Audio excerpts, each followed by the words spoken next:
皆様、本日も一日お疲れ様でした。神楽坂 CSU チャンネル朗読者の神楽坂凛と申します。本日も皆様に良い眠りが訪れますように心を込めて朗読させていただきます。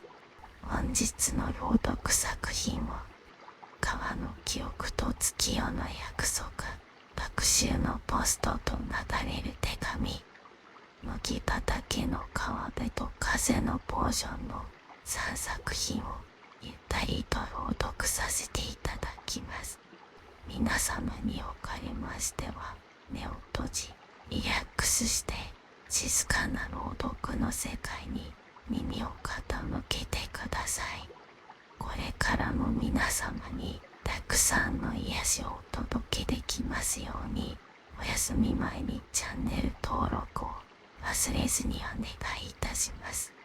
明日も皆様にとって素敵な一日となりますように。おやすみなさいませ。川の記憶と月夜の約束。夜の帳がそっと街を包み始めた頃、オーションや星降る雫では柔らかな明かりが静かに揺れていました。銀は種に並んだ小火を吹きながらふと窓の外に目をやります。そこにはまだ昇りきらぬ月の淡い光と風にそよぐ葉の影が重なっていました。その影はまるで時間がそっと通り過ぎていく様子を映し出しているようです。その光景を見たとき、銀の胸にふとある記憶がよみがえりました。それはかつての旅の夜、月の光が反射して金色に染まった川辺で交わした小さな約束のことでした。あの川はまだ流れているかしら。銀は草色のゲートの裾を整え、棚から一つの小瓶を取り出しました。それは長い間開かれていなかったポーションの材料。小瓶の中には乾いた葉と銀色の草の種が眠っていました。風見草と月影花、あの時と同じ調合になるかもしれませんね。銀は明かりをそっと消し、静かな夜の中へと足を踏み出しました。川は町の北、緩やかな丘を越えた先にあります。夜風に吹かれながら、銀はかつての旅路を思い出していました。まだ若く、名もないような町を渡り歩いていた頃、ある川辺で一夜を過ごしたことがありました。その晩、月が川面に映り、辺り一面が金の世界になったのです。その時出会ったのが一人の旅人でした。木を囲み、ポーションを分け合い、互いの旅の理由を語り合った夜。話しながら木の揺らめきが彼女の横顔を照らし、ほんの一瞬涙が光ったのを覚えています。彼女と交わしたある小さな約束。いつかまたこの川辺で月の下で会いましょう。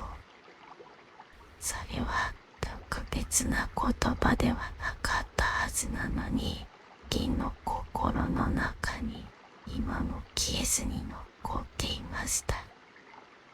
それは願いというより、そっと手渡された祈りのようなものです。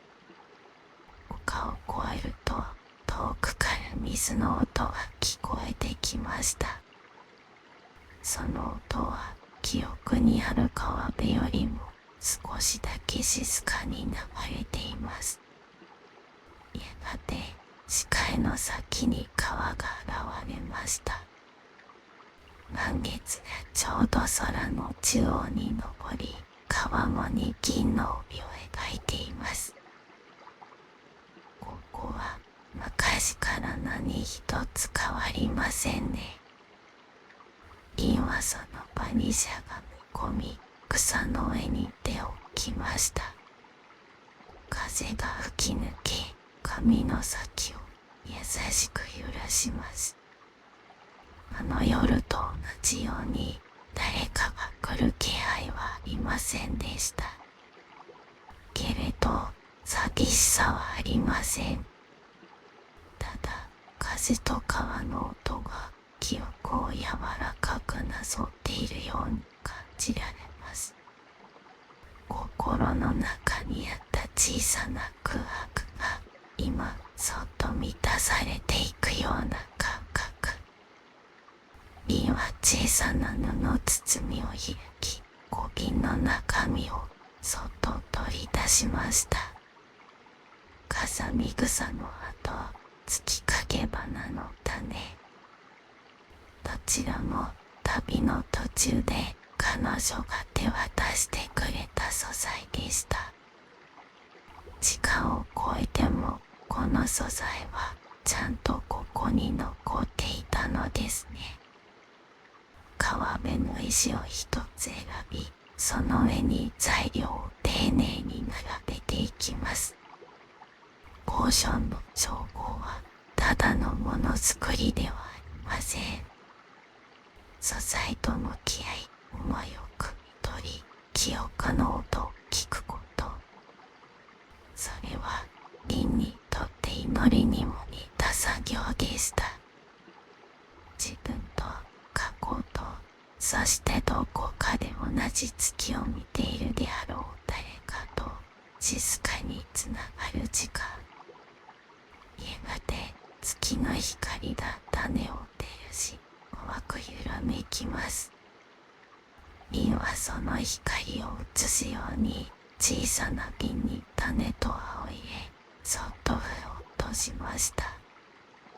小さな瓶の中で記憶のようにゆっくりと月色の雫が広がっていきます。川辺に腰を下ろし、リンは静かにその瓶を見つめました。そしてそっと口元に運び、ひとしずくだけ口に含みます。すぐに記憶の音がふわりと広がりました。火の音、風のささやき、遠くで鳴く野鳥の声、そしてあの旅人の穏やかな笑い声。そうでしたね。あなたもあの時少し泣いていたのでしたね。思い出は風に乗ってそっと寄せてきて、そしてまたそっと離れていきます。リンは目を閉じ、深く息を吸い込みました。川の音と月の光が胸の中を優しく撫でていきます。それは遠い昔の約束。今はもう再会の約束が果たされなくて、この静けさの中にあの夜の気持ちは確かに残っているのだから。空はますます澄んで、星たちが月の周りに集まってきました。川面に映る瞬きはまるで昔の旅の記憶そのもののようです。リンは瓶を手のひらに乗せたまま静かにささやきました。きっとあなたもどこかでこの月を見ているのでしょう。それで少しだけ笑っていてくれたらそれだけでいいのです。風が静かにうなずくように草を揺らしました。その音が不思議とリンの心に温かく響きます。やがてリンはそっと立ち上がり、リンを小さなポーチにしまいました。そして川辺に背を向ける前にもう一度だけ空を見上げます。月は高く澄んだ空に美しく輝いていました。その光はこれからも川を優しく照らし、誰かの記憶にそっと寄り添い続けるのでしょう。静かな足音とともにリンは丘の道を戻っていきます。その背には風と月と川の音、そして忘れられなかった一つの優しい約束が今も寄り添っています。川辺を後にし、銀は夜の道をゆっくりと歩いていました。月は高く、星々はひときわ静かに瞬いています。辺りには風の音しかなく、世界そのものがひとときの夢の中にあるかのようでした。足元に広がる土の感触は柔らかく、ひんやりとした空気が肌を撫でていきます。リンは胸の奥に残る温かな酔いを確かめるように一歩ずつゆっくりと進みました。川を越える頃、リンはと立ち止まり、もう一度だけ川の方を振り返ります。水の流れる音が遠くからかすかに届きました。それはまるで昔の自分に語りかけるような優しい調べです。星の光が丘の草に細く反射し、まるで誰かがそっと道を照らしてくれているように思いました。リンは知らず涙がこみ上げるのを感じながら深く息を吸い込みます。過去と今が重なり合い、その中で少しだけ強くなった自分に気づきました。ありがとう、今夜という夜にもう一度来ることができて本当によかった。その言葉は誰に向けたものでもありません。けれど風はまた静かに揺れ、銀の髪と毛と優しく撫でて通り過ぎていきます。星降る雫に戻ったのは夜が深まる頃でした。店はいつものように静かに佇んでいます。銀は扉を開け、明かりに火を灯しました。ほのかな光が店内包み込み、まるでリンの帰りを待っていたかのように、棚の瓶たちがかすかに輝きます。店内に流れる空気がほんのり甘く、安らぎに満ちていました。銀は小さく微笑みながら肩の力を抜きます。ここはいつも変わらない心の帰る場所。カウンターの奥へと歩いていき、リンは棚の一角から小さな木箱を取り出しました。その中にはかつて旅の中で出会った人たちと交わした思い出の品が入っています。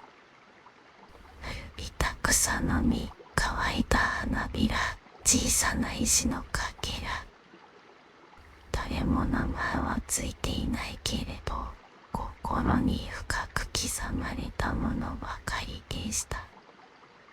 一つ一つに物語があります。言葉にできない思い、伝えられなかった気持ち。けれど、触れた瞬間に心が揺れるのは、それが確かな記憶だから。その中から一つだけ、小さな月型のチャームを取り出しました。あの旅人が別れ際に渡してくれたもの。これは月の形だけど、きっと再会の印になるから。彼女はそう言って笑いました。あなたは覚えているかしら。チャームを手のひらに乗せ、銀は目を閉じます。川辺で飲んだポーションの余韻がまだ胸の奥に残っていました。それはまるで今もそこで時間が流れ続けているような感覚です。その感覚はどこか懐かしく、少し切なくて、でも悲しみではありません。むしろその思いが今も自分の中で生きていることに静かな喜びを感じます。次の日、リンは店の奥にある調合台の前にいました。昨夜作ったあのポーションをもう一度改めて調合しようと考えたのです。今度は今の私の気持ちをもう少しだけ込めてみましょう。小瓶から取り出した風見傘の後つきかけ花の種、それに昨夜拾った川辺の白い小石を一つ浄化の香りとして加えました。慎重に混ぜ合わせ、魔法ではなく思いの重なりだけを頼りにゆっくりと仕上げていきます。ポーションは淡く輝く黄色となり、まるで月の雫を閉じ込めたようでした。リンはそれを約束のポーションと名付けました。誰かの記憶を優しく呼び覚まし、心の奥にしまわれた願いをそっと浮かび上がらせてくれるポーションです。たとえ再会が果たされなくても、思いはこうして形になるのですね。リンはその瓶を大切に布で包み、棚の奥にしまいました。それはきっといつか誰かのために役立つ日が来る。もしかしたら自分自身のためかもしれないと思いながら、その時ポーションがかすかにきらめいた気がしました。リンはきっとそれは気のせいではないと感じます。思いは生きている、形がなくても時を超えて響いていく。その晩、リンはカウンター奥の記録帳をそっと開きました。そして白いページにさらさらと静かに記していきます。満月の光に導かれて川辺を訪れました。昔一人の旅人と交わした約束が風と水音の中に確かに残っていました。再会ではなく思い出と向き合うそんな夜、そこに心を結ぶ静けさがありました。ページの端に小さな星型のスタンプをそっと押しました。それは過ぎ去った時間が今という優しい物語に結ばれた証。記録帳を閉じた後もリンはしばらくの間明かりを見つめていました。川の音はもう聞こえませんが、胸の奥には確かな響きが残っています。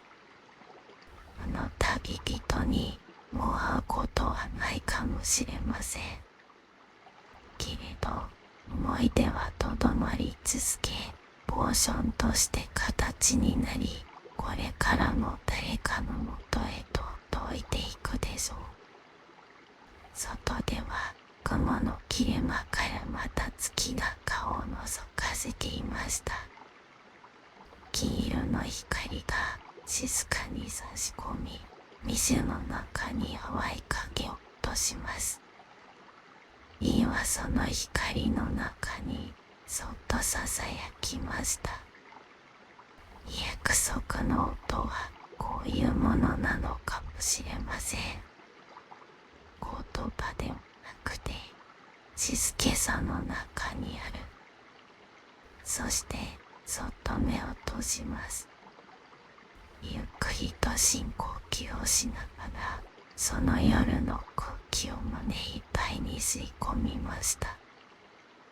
眠りにつく前の心がほどけていくようなひととき、ゴーションや押し降る雫は今夜も静かに時を刻んでいます。それは誰かの心の奥にそっと寄り添う明かりとなって、月明かりと川の記憶はリンの胸の中で静かに一つの輝きとなっていきました。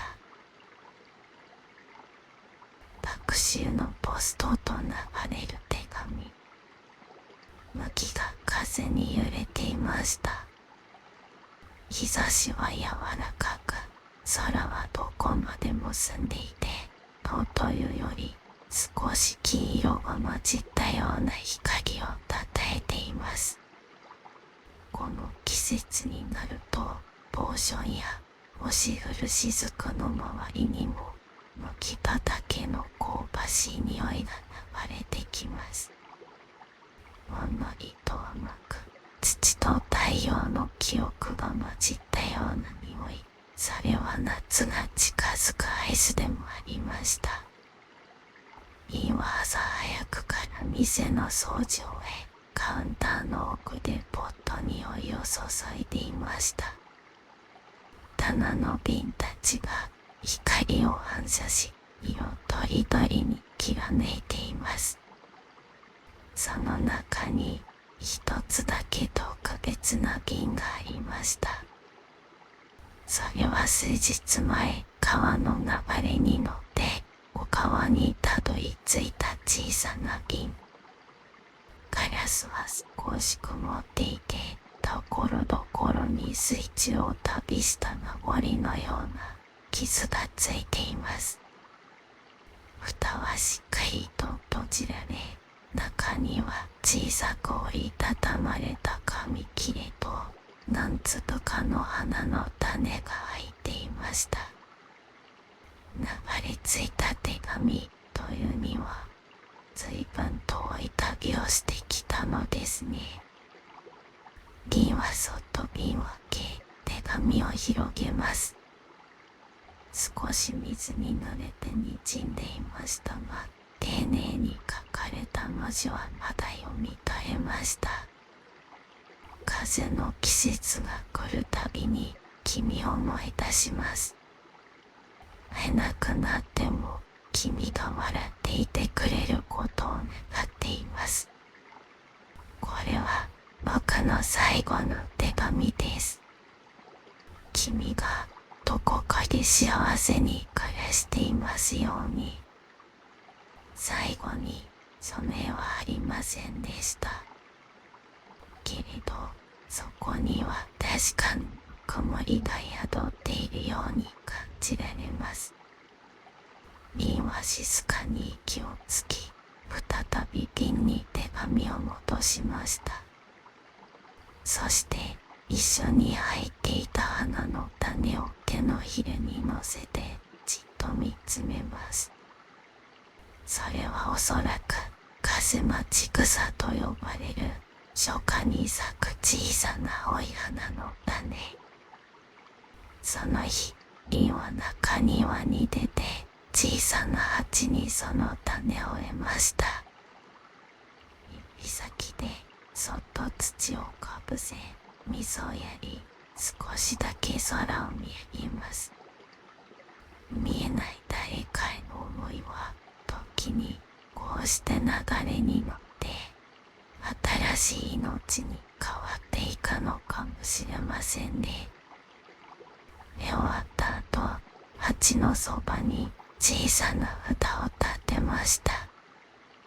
そこには手紙が運んだ風待ち草と書き込まれています。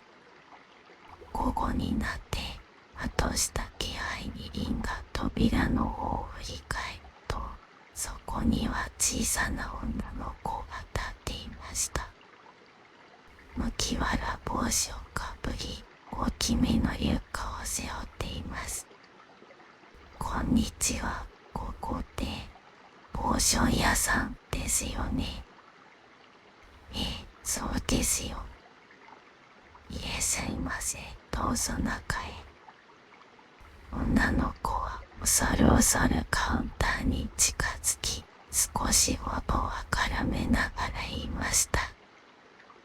川の近くで小さな木を見つけたっておばあちゃんが言ってて、この辺りにリンが届くって本当ですか？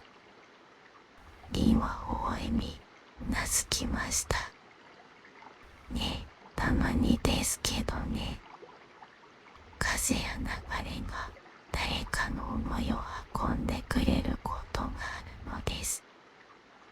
女の子は、そうか、と小さくつぶやきながらリュックから何かを取り出しました。それは小さな手紙と小さな花の種です。その種は行輪が庭に植えた風待ち草の種と同じものでした。私も誰かに送りたいんです。まだ会ったことない人に、この町に来てからそう思うようになったの。リンは静かにその手紙を受け取り、丁寧に折りたたんで用意していた空き瓶に入れます。中に風待ち草の種を加え、しっかりと蓋を閉じました。じゃあこの瓶はあなたの流れるポストですね。川の流れにお願いして届けてもらいましょう。とっても楽しみ。女の子の目がパッと輝きました。でも誰に届くかわからないのに、どうして手紙を出す気になったのですか？そう尋ねると、女の子はしばらく考えてから言いました。例えば、誰かが寂しい夜を過ごしてる時に、この手紙が届いたら、その人が少しだけ嬉しくなるかもしれないから。その言葉に銀の胸の奥がふっと温かくなりました。見えない誰かのために気持ちを込めるとこと。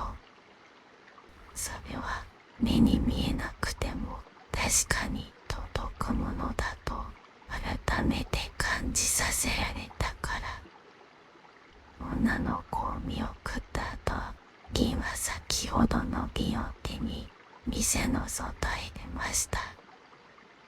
銀を川へ流すには少しだけ流れの速い場所に行く必要があります。銀は川へと続く小道を歩き出しました。しばらく歩くと広い麦畑が見え、銀はそっと空を見上げました。黄金色に染まり始めた空が麦畑の波と響き合うように揺れています。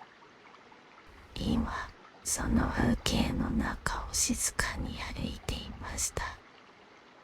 薪の尾が風に揺れ、さらさらと絹ずれのような音を立てています。足元では小さな虫たちが跳ね、小道の脇には背の高い草花が夕日を見てほのかに光っていました。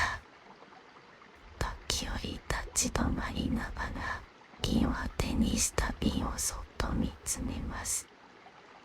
その中に込められた小さな思いの重みを感じるように、指先にそっと力を込めました。やがて小道は少しずつ傾き、川のせせらぎが近づいてきます。草むらを抜けた先に夕焼けを映した川面が広がっていました。川の音は穏やかで、風は優しく吹いています。川辺に近づき、女の子から託された瓶を川面にそっと浮かべました。それは静かに流れに乗り、遠くへ遠くへと。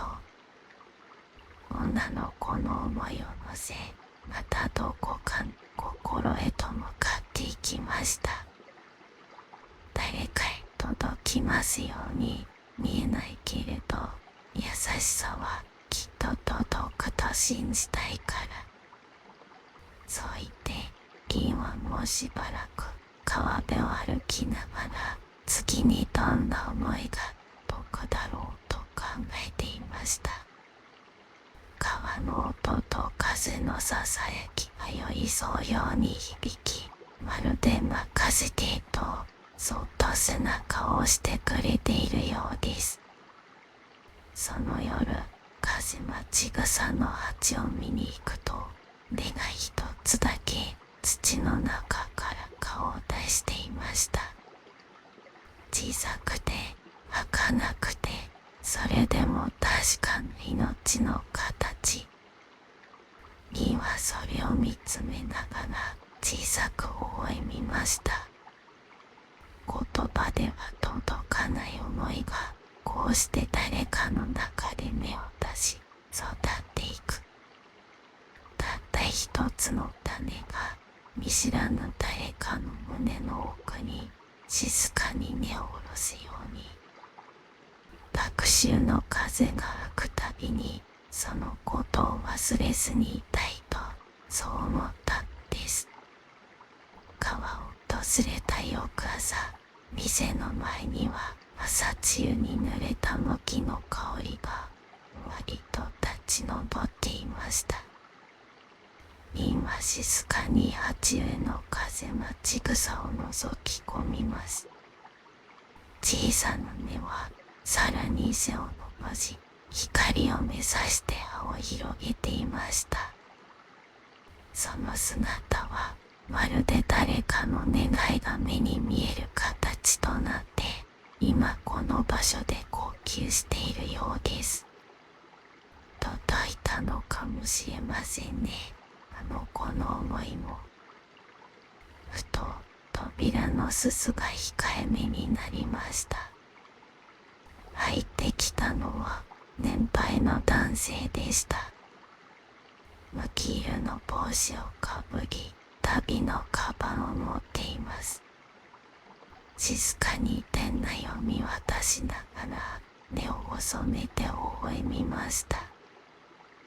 このお店の川の話を聞いてね。流れ着いた手紙がここに届いたって。銀はゆっくりとうなずきました。たまに流れのままにたどり着く手紙があります。どんな風にここまで来たのかはわからなくても、思いがこうって言えばそれだけで意味があると私は思っています。その言葉に男性は帽子を取って頭を下げ、ゆっくりとカウンターに近づきました。そして胸ポケットから何かを取り出します。それはくたびれた紙片と乾いた花の種。それは昨日の瓶に入っていたものとそっくりでした。10年ほど前、息子がこの辺りに来ていたんです。あいつはどうしても会えない誰かに手紙を出したいって言っていました。でも宛先も住所もなくて、ただ川に流すことしか思いつかなかったんだと。まさか本当に誰かに届いたなんて。声がかすれ、思い出の奥で揺れる感情が言葉の隙間に染み込んでいます。その声には長い時を抱えた人だけが持つ深い祈りのような響きがありました。銀はそっと目を閉じます。川を流れる思いが確かに誰かの心にまた願ってきた。それは偶然に見えて、どこかで必然のような静かな連なり。餅のその種、風待ち草ですね。とても優しい花が咲きます。あの手紙にも同じ種が入っていましたよ。男性は驚いたように小さく目を見開きました。そうか、そうだったのか。あいつらしいな。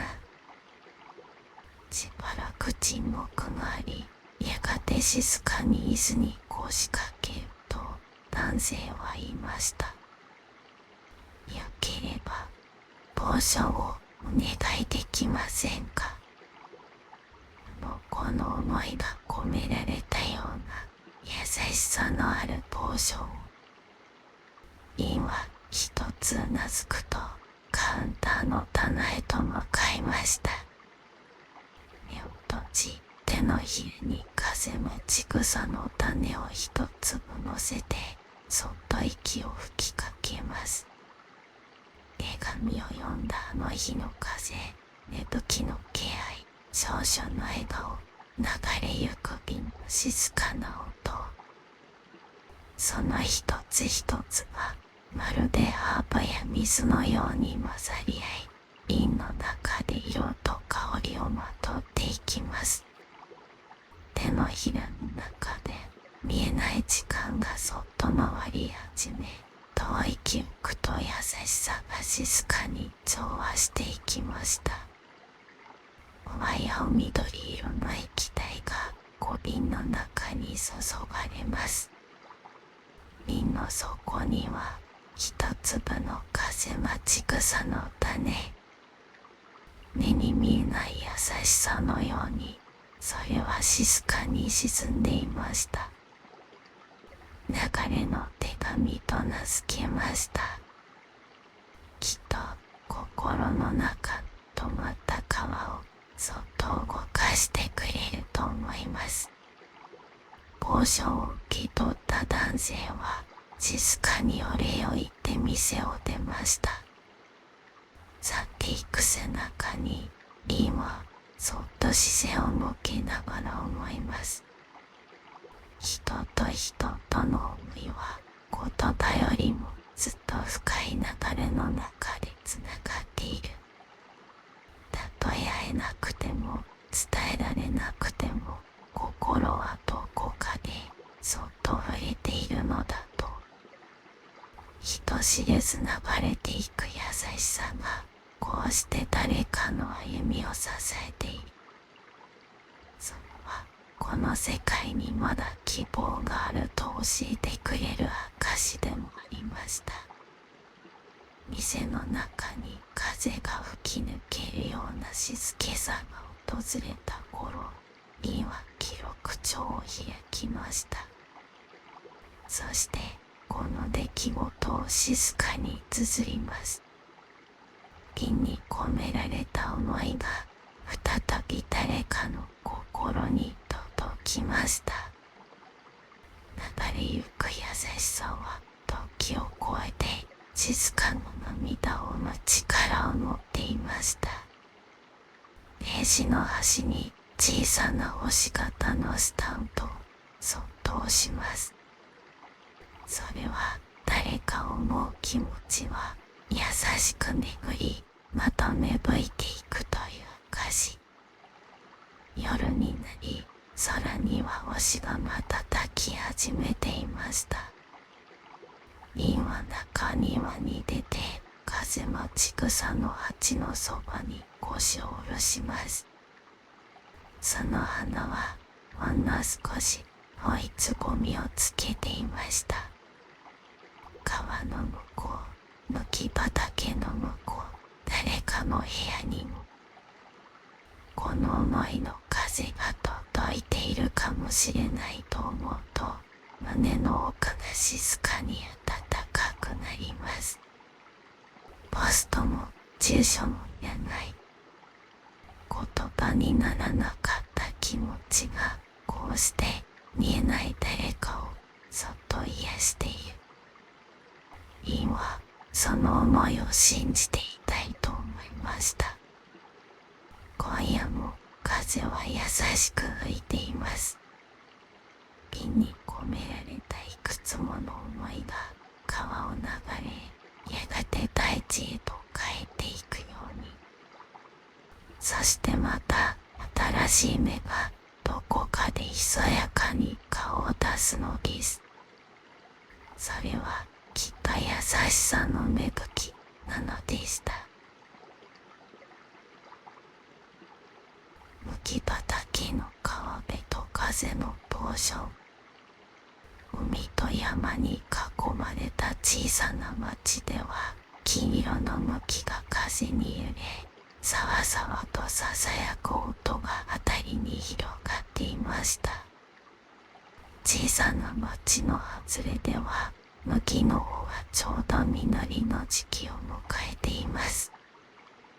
町の外れに静かに佇むポーションや星降る雫の亭主、リンは草色のゲートを軽く肩にかけて、店の扉を静かに閉めました。手にはバスケットを持っています。今日の目的は川辺に咲く青い花と風の通り道に漂う香りの素材を集めることでした。風の音が変わってきましたね。この時期の風は何かを連れてくるようです。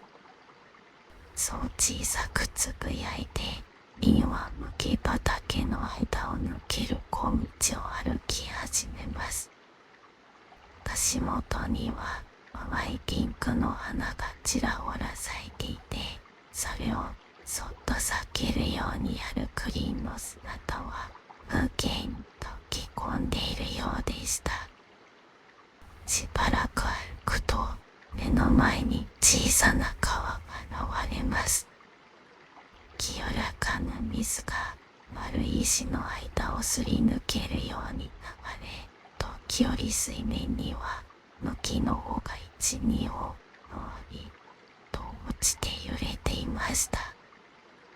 川辺の木陰に腰を下ろし、リンは深く呼吸をします。風が髪を撫で、お空の匂いが鼻先をかすめました。そんな時です。川の向こう岸から小さな足音が聞こえてきました。そちらに視線を向けると、麦畑の中から一人の少年が姿を現します。年の頃は小さいほどでしょうか。柔らかな栗色の髪に麦わら帽子を深くかぶって、どこか緊張した面持ちでこちらを見つめていました。リンは応援で声をかけます。こんにちは、お散歩ですか。少年はしばらく迷った後、小さくうなずきました。そして石を踏んで川を渡り、林の方へ近づいてきます。その歩みは慎重で、どこか不安げでした。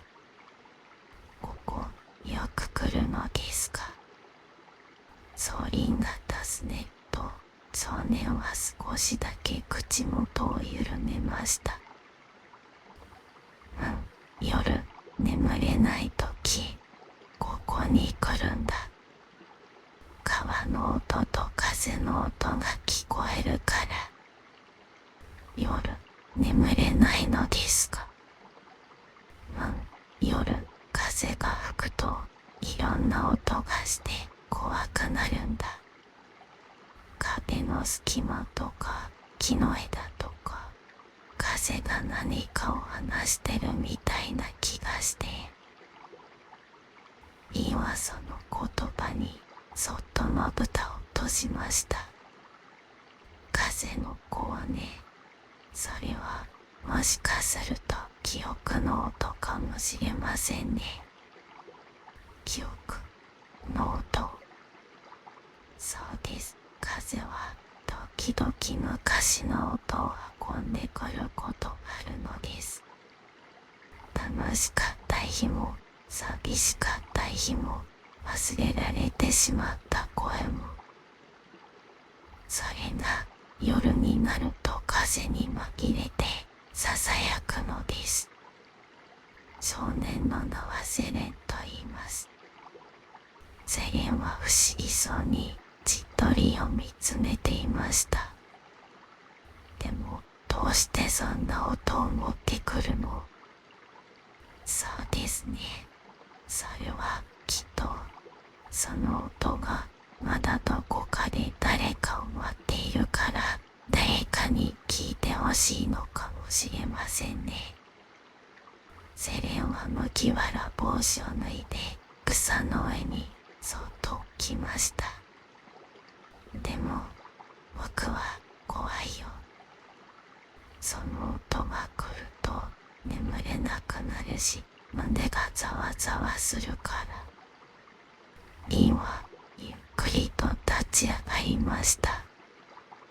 そして川のせせらぎに耳を澄ませながら、小さなポーチから一つの瓶を取り出します。瓶の中には風のようにゆらゆらと揺れる薄い青色の液体が入っていました。このポーションは風の音を閉じ込めるもの。でもただんじるのではなくて、その音を優しく包む。だから触れた人の心に、戸が届く頃にはもう怖くないものになっているのです。リンは瓶の栓を開けると、ほんのわずかに中身を手のひらに注ぎ、全員に見せました。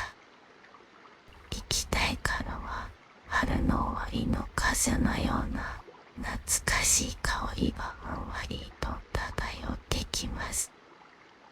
セレンは恐る恐る手を伸ばしました。そしてリンの手のひらにある液体をそっと指先で触れると、ふっと何かが胸の奥でほどけるような感覚が走りました。これが風の音。怖がらなくて大丈夫です。音はただそこにあるだけ。優しく耳を傾けてあげれば、きっとあなたの味方になります。セレンは静かにうなずきました。そしてリンの手のひらに残ったポーションの香りをもう一度深く吸い込みました。すると風が少しだけ優しく感じられるようになった気がします。その日、リンとセレンは川辺に腰を下ろして、風が運んでくる音にじっと耳を澄ませて過ごしました。き畑の先からは夕暮れの光が黄色の波のように広がっていきます。風は少しずつ涼しさを帯びて季節の境目を告げているようでした。リンさん、また会いに行ってもいい？もちろんです。風の音が怖くなった時はいつでもいらっしゃい。セレンは帽子をかぶり直し、少し照れくさそうに笑ってから川を渡って麦畑の方へ戻っていきました。リンはその後ろ姿を静かに見送りながら小さくつぶやきます。風の音が優しくなりますように。ほんの少しの思いを添えて、川のせせらぎが眠りへと誘うように柔らかく響いていました。あれから数日が過ぎました。麦畑の黄色はほんの少しずつ汗で地面には風に吹かれて落ちた麦の穂が並び始めています。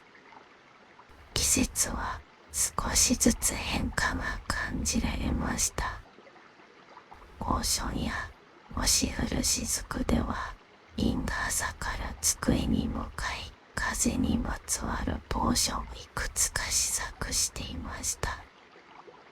透き通ったガラス瓶には小さな鈴のような音を閉じ込めたものや麦畑の香りを宿したものもあります。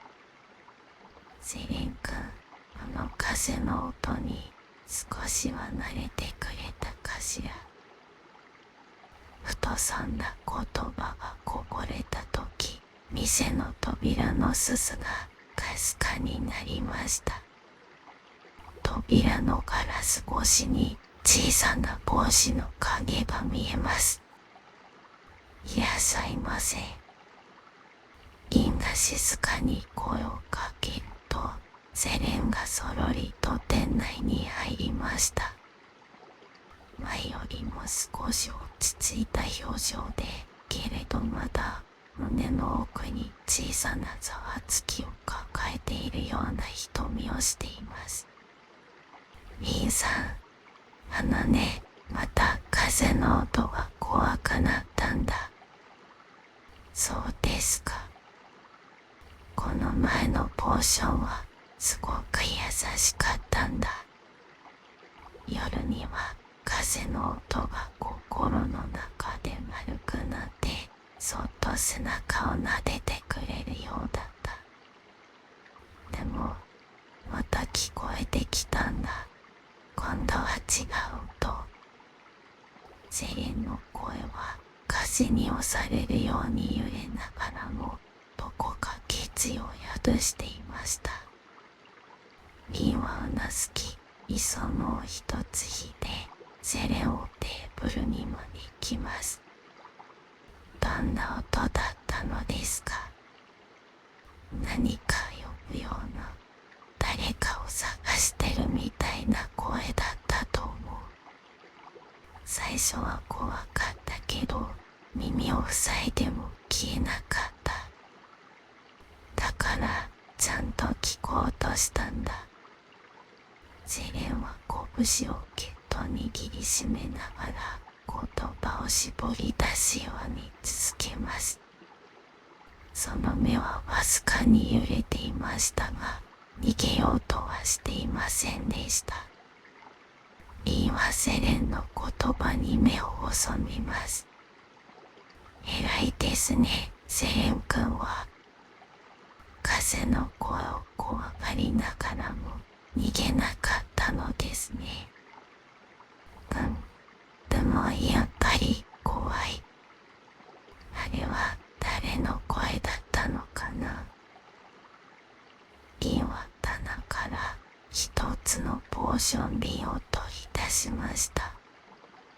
それは丸みを帯びた琥珀色の瓶で、蓋を開けると風風の草原に寝転んで空を見上げているような、少しずつなくて、でもどこか安心するような香りが広がります。これは帰り風のポーション。誰かを探す風や戻れなかった思いをそっと慰めるものです。慰める。いえ、風が探しているのはもしかしたらセレン君自身かもしれません。忘れてしまった気持ちや昔の自分が風の中で待っているのかもしれないのです。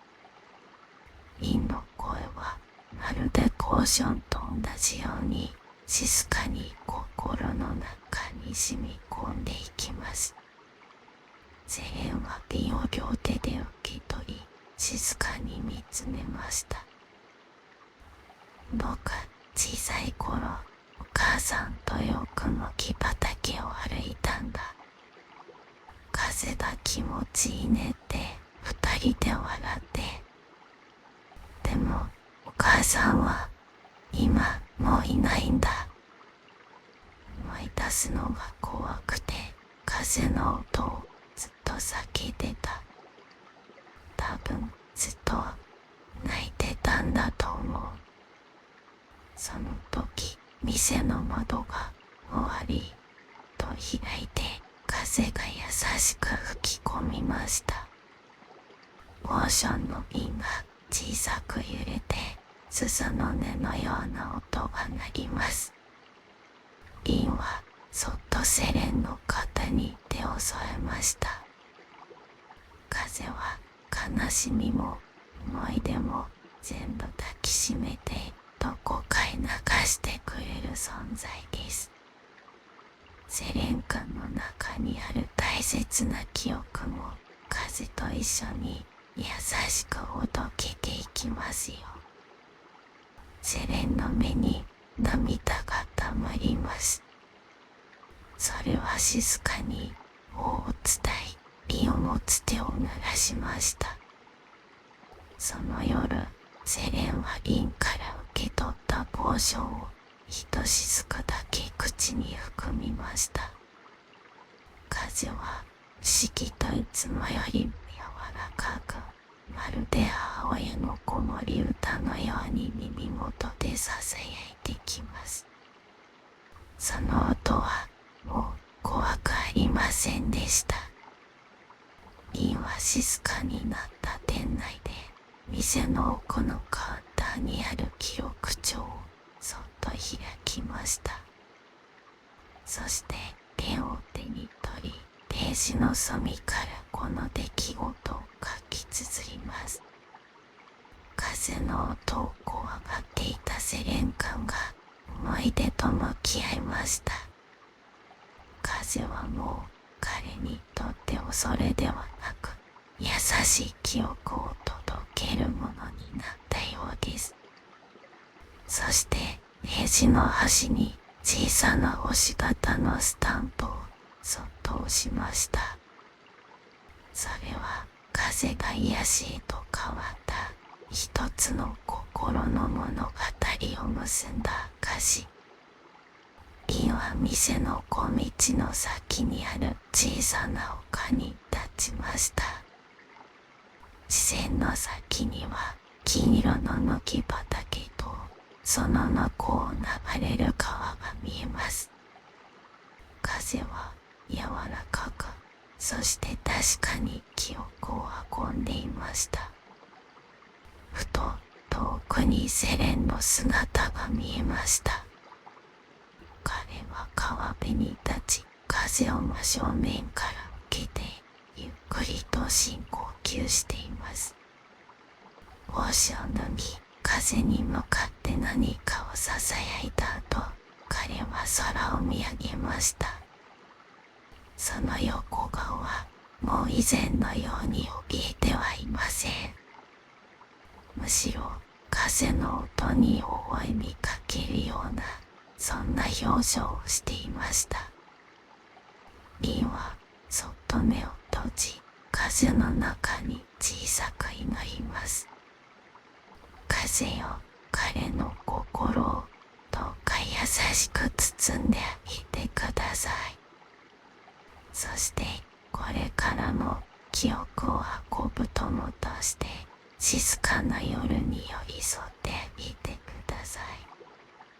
風はそれに応えるようにひときわ優しい音を残して麦畑を渡っていきました。